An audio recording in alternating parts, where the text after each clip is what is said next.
حضرت انس رضی اللہ تعالیٰ عنہ سے روایت ہے کہ رسول اللہ صلی اللہ علیہ وسلم نے ارشاد فرمایا، ایک آدمی مر گیا، اس نے قرآن سے سوائے سورہ تبارک الذی کے اور کچھ یاد نہ کیا تھا۔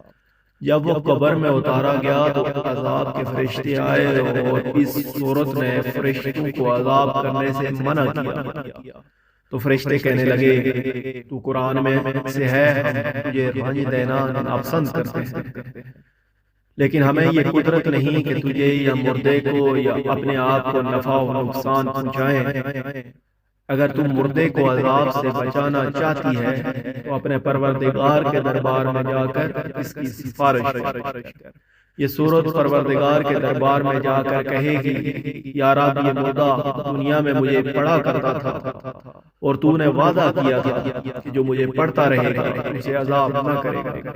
اب اگر تو اسے عذاب کرنا چاہتا ہے تو مجھے قرآن سے مٹا دے۔ رب فرمائے گا، تو جھگڑنے لگی تو وہ کہے گی، مجھے اس کے بارے میں جھگڑا کرنے کا حق ہے۔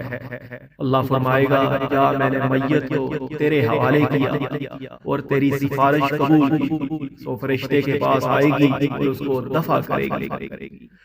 فرشتہ نا امید ہو کر چلا جائے گا تو یہ میت کے پاس آ کر اسے خوشخبری دے گی اور کہے گی، کتنا اچھا ہے تیرا منہ جس سے تو مجھے پڑھا کرتا تھا، اور کتنا اچھا ہے تیرا وہ سینہ جس میں میں ہوں، اور کتنے عمدہ ہے تیرے وہ دونوں پاؤں جس سے کھڑے ہو کر تو مجھے نماز میں پڑھا کرتا تھا۔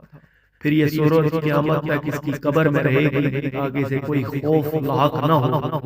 نبی اکرم صلی اللہ علیہ وسلم نے فرمایا، میرا دل چاہتا ہے کہ یہ سورت ہر مومن کے دل میں ہو، اور خود نبی اکرم صلی اللہ علیہ وسلم اس وقت تک نہ سوتے تھے جب تک سورہ تبارک الذی نہ پڑھ لیتے تھے۔